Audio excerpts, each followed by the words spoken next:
anything on the first 2 turns of the game. It looked a little bit suspect to me, that's all. We'll take a look here at Ken Min Yeoh, Esper Control against Brett Cash, Mono Black Devotion. We've seen Ken Min before because last time we were here, me and you, last year we watched him win with blue, white, red. Right, so this time he's taken out red. He's moved over to black for Esper Control. He is playing the Elixir of Immortality version, cutting down on some win cons. These win cons, there's 1 Aetherling, 2 Elspeth right now. But he's splashing, actually, it's a heavy black splash. He has 3 Heroes Downfall, 2 Doomblade, 2 Thoughtseize, and a Dimir Charm, all in black. Yeah, we have seen versions like this before. I know Brian DeMars was on the Heroes Downfall splash in Cincinnati where he made top 64 with that deck. You really think about it with Guillaume Wafotapa at Pro Tour Theros. Yeah. Kind of really putting this entire strategy on the map as he is known to do with control decks. Yeah, so he's up against Mono Black Devotion. We're going to game 3. So things are mixed up a little bit. There's a Dark Betrayal, which Ken probably has access to. There's a Negate, a Revoke Existence. Probably all of those are in. He does have access to Fiendslayer Paladin, which I don't think is typically used in the matchup. No, I would be surprised if it's in his deck. Yeah, it's all about fighting over, as an Esper player, you're fighting over Black's card draw spells. You're fighting over Erebos, Underworld Connections, and Nightveil Spectre. Which Cash does have. He does not have Lifebane Zombie. He's in a Nightveil Spectre camp. His version of this deck is pretty straightforward. Again, all the 4 ofs, his singletons, 1 Whip of Erebos, a singleton Doomblade, 2 Devour Flesh, 3 Bile Blights. Most of those cards that I mentioned are probably going to be out of his deck at this point. He does have 4 Duresses, 2 Erebos. He could bring in his Lifebane Zombies if he'd like to. He has 3 of those. An additional copy of Devour Flesh and 3 Dark Betrayals. So it's pretty straightforward. And one thing that I've noticed here in the matches that we have covered is that the players that are playing Mono Black Devotion, they're not playing Black-White Devotion. They're not playing Black-Red, Eric Froelich style. Everyone's got, 17 or more swamps in their deck. Yeah, Mono Black certainly seems to be the deck choice of the day here. To be fair, with what happened last weekend on the Open Series with Kevin Wang winning with Mono Black Devotion and then Robert Burney winning the Grand Prix with it, it's not really too surprising, right? Yeah, if I were playing in this tournament, I would certainly expect Mono Black to once again be the most popular deck. For a while, I would say we had Red White Burn being like the public enemy deck. Or certainly on the rise. Before that, we had Monsters on the rise. But I think we're back to a spot where Mono Black is on top and people have their sights on it. Yeah. It's weird that what has happened over the past couple of weekends is that the same deck has had success on the same weekend in 2 different tournaments. We saw that a couple weeks back in Cincinnati where Esper won that GP and then won the Open Series in Los Angeles. And then now Mono Black winning both tournaments last weekend too. So, and that just, it looks like that's the way that people just go the following week is, yeah, sure, I mean, it won. Why wouldn't I play it? Absolutely. So Ken took game 1, lost game 2. He's on the play game 3. Here's a Thoughtseize, so we get to see what Yeoh is working with. Yeah, and in this matchup, a lot of people say the most important cards from Mono Black are the Erebos, the Underworld Connections. Speaking from the Esper side of things, I actually feel like the most important card for Mono Black is Thoughtseize and Duress. That's the strongest thing you can have in this matchup, and he has one right here. Yeah, just let you know exactly what you need to worry about, which now is just a Dimir Charm along with those Scrylands. Now, Scrylands are incredibly powerful because they actually let you hide cards from Thoughtseize. I think that's the thing I like about him the most. Ken drawing an Elixir for the turn. Going to play a Temple of Enlightenment and take a look. He's going to leave that card on top. He'll drop the Elixir and pass the turn back. Yeah, he doesn't want the Elixir to be Thoughtseize. This certainly is a matchup where you may need an Elixir. If you both start going into late games, as long as you can keep Erebos off the table, you can Elixir Revelation your opponent. Temple of Deceit going to show up here for Cash. You got a Temple of Deceit on Yeoh's side as well. He's going to leave that card on top. You saw he drew a Hero's Downfall last turn, passed the turn back. So far, the Temples have really just been Guild Gates for Ken. He's kept everything on top. I'm interested that he kept Hero's Downfall there, and a little bit surprised because he didn't have a way to interact with Underworld Connections, and it looks like he still doesn't have a way to interact with it. Yeah, it just did show up to the party, so. Ha! It looks like look what he kept on top. Yeah, it's a detention sphere. He can see into the future, apparently. He's going to put the top card on the bottom. He's going to cast Sphere immediately, get that thing off the table, thank you much, pass it over back to Cash. So this is very commonplace for this matchup, just an exchange of resources in the early turns of the game. Mm-hmm. And it's interesting that Brett decided to go for that Underworld Connections even though he had a Duress in hand, opting to get it past counter magic as opposed to checking that the coast was clear. He's going to fire off that Duress now, however. You're going to see a hand of Hero's Downfall, Watery Grave, and a Dimir Charm. Remember, the top card of Yeoh's deck is a mystery. He put that one on the bottom finally, so. Yeoh has 4 turns, 4 temples so far. Oh. There's a dissolve. Well, that's a pretty good one.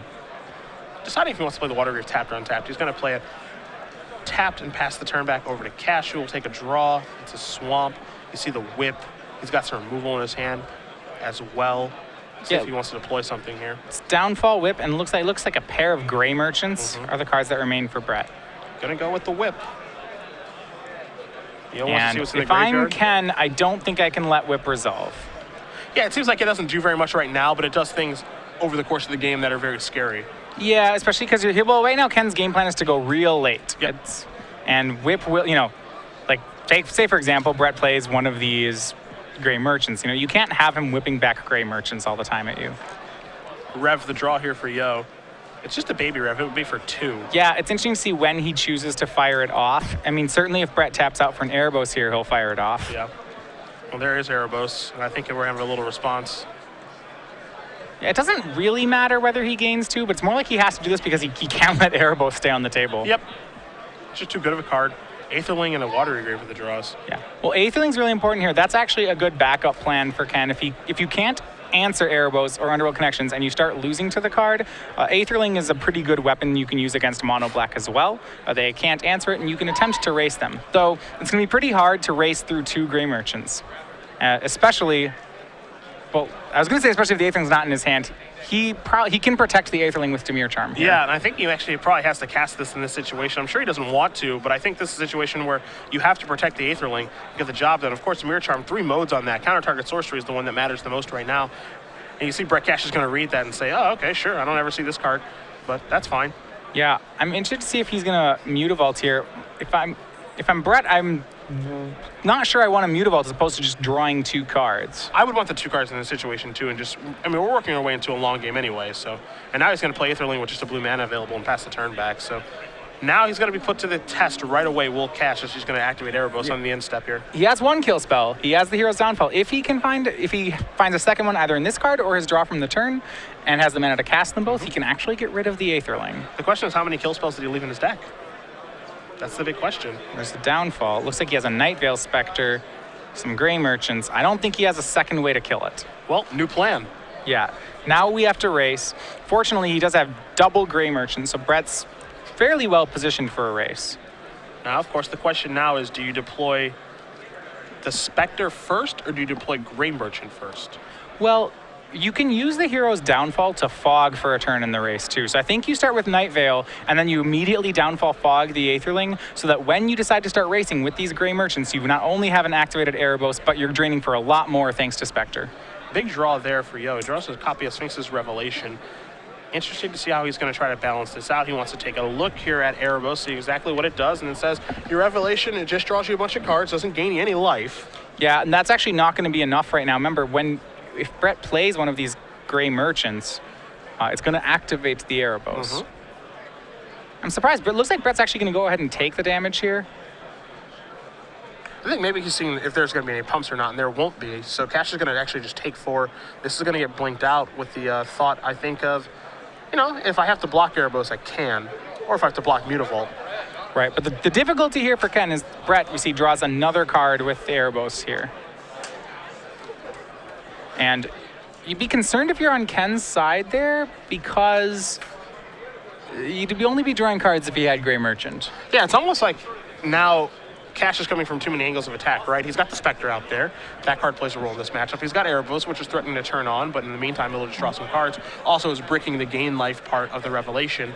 And now, even though he doesn't know that Cash has 2 copies of Gray Merchants, I think he could assume that, okay, he probably has 1. All right.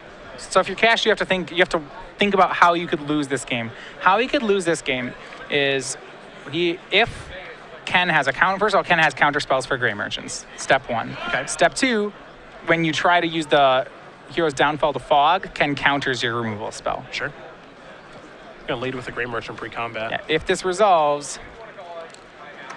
it will resolve, but with the trigger on the stack, he's going to ultimate price that. So the devotion count is going to be for 4. So Cash is going to gain 4 life. He'll go up to 14. Yeoh's going to lose 4 life.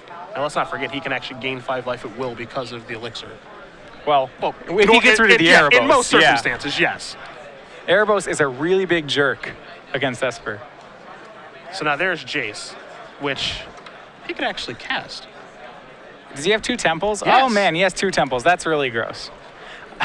He could actually cast that shit. I've seen, what is it? I have had a Night Veil Spectre hit a Sphinx's Revelation, looked over and seen 2 blue temples and a white temple, and then been like, okay, and then concede to that. That's called a disaster. I will never let my opponent cast one of my Sphinx's Revelations. We will, yeah. Yeoh's going to play an island. Again, his last card is just Rev. He's going to attack here with Aetherling. I don't know if he can pump. If pumping even does anything. Because he's got this Rev, but the Rev doesn't gain any life. He's just going to blink this out with the idea of, okay, I need to try to block your Erebos or your Mutavault with this and just pass the turn back. Yeah, he's got Brett down to 10. This next Gray Merchant is probably going to kill him. Yeah, so the next Gray Merchant comes in. It's for 3, 4, 5, 6. It puts him down to 6. And then it would be a lethal attack, but Aetherling gets to do some blocking. I think Ken's planning to blink out and Rev for 2. Block, blink out, Rev for 2. That's what you can do because you know about Hero's Downfall in Brett's hand. You saw it earlier, so you can't actually Rev for the full amount. Yeah. And this other Gray Merchant is just, I think you're just unhappy that, yeah, that happens. That's not good. You can't fish for a counterspell here. You'd be revving for 1 in hopes of hitting a counterspell. And if you did, he'd kill your Aetherling. It's like just a pretty bad deal all around. Yeah, he would need the land to kill the Aetherling, which he That's doesn't. true. He actually doesn't have. So that's actually like a bonus here, because now you actually get to rev for a little bit more. Now he has to block Erebos, obviously. Yeah, block Erebos, blink out. Yep. He gets to rev for 3. Gets to Rev for 3. Trigger's going to be a temple. What's the perfect rev here? Does he have, I was going to say Fated Retribution. He doesn't play it. Yeah, there isn't one in his deck. 2 lands and a Hero's Downfall. Bring back Aetherling. Well, it starts, whatever it is, it starts with a Detention Sphere. Huh. Elspeth good? Well, there's no more Gray Merchants. Elspeth's okay. There's still this problem that you're at 2, he's got a flyer, and he's about to cast your Jace. Oh, there are a lot of problems here for Ken. let's not get it twisted. Well, actually, with 6, 7, 8 mana, all his other lands come into play tapped. He actually can't afford to pay for a shock land. Yeah. So he cannot Elspeth and Hero's Downfall this turn, which means he is going to take 2, and that actually should be lethal on Brett's turn. If Brett makes the appropriate lines of play. Yes, the line would have to be swing. As long as he says swing the team, he's in the clear. Huh. But that's, yeah, Brett can just swing the team, and he, let's see, Downfall will turn off Erebos, but he can't block both Mutavault and Gray Merchant. Yep. So he's so just activate Mutavault. it has to be activate Mutavault too, right? Activate Mutavault, swing team. Ooh, this is an attack. I mean, it's yeah. a freebie. Yeah, sure. Sure. It's gonna put him, oh, he's gonna put him down to 9. 9. That's not really scary. 8's way scarier than 9. I just don't think he can afford to do everything that he wants to do. I mean, at the same time, he has to take some gigantic risks as well, so. Well, he's dead on board, and he Yeah. knows it. So at that point, like, calculations of what the right play is like, what's the right bluff? Certainly when your opponent draws another Gray Merchant, that makes things even worse. Yeah, so Brett Cash with the 3rd Gray Merchant that technically he didn't even really need is going to win this match over Ken Yeoh. 2-1, Mono Black Devotion looks like the choice of the day here in Dallas, and it is definitely winning when we watch it play.